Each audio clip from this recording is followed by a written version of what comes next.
আপনার ডায়াল প্যাডও কি আপডেট হয়ে গেছে? আপডেট হয়ে এরকম দেখাচ্ছে? ভালো লাগছে না? আগেকার ডায়াল প্যাডই ভালো লাগতো, এটা ভালো লাগে না। তো আগেকার ডায়াল প্যাডে কি ফিরে যেতে চান? তাহলে যা করবেন, তার জন্য চলে যাবেন গুগল প্লে স্টোরে। এবং গুগল প্লে স্টোরে যাওয়ার পরে এখানে সার্চ করবেন phone, phone by Google, phone by Google লিখে সার্চ করবেন। তারপরে দেখতে পাচ্ছেন এই যে ফোন বাই গুগল, এটাতে ক্লিক করব।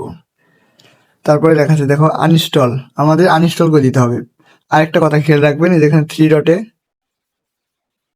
ক্লিক করার পরে এই যে এনেবল অটো আপডেট, এটা অফ করে রাখবেন, এটা অন করে রাখবেন না, এটা সবসময় অফ করে রাখবেন। তো অফ হয়ে মানে অটো আপডেট হয়ে যেতে পারে, তখন আবার চেঞ্জ হয়ে যেতে পারে। তারপরে আমরা আনইনস্টলে ক্লিক করব, আনইনস্টল, বাস একটু আনইনস্টল হোক। এই যে আনইনস্টল হয়ে গেছে। তারপরে আমরা ডায়াল প্যাডে চলে গেলাম।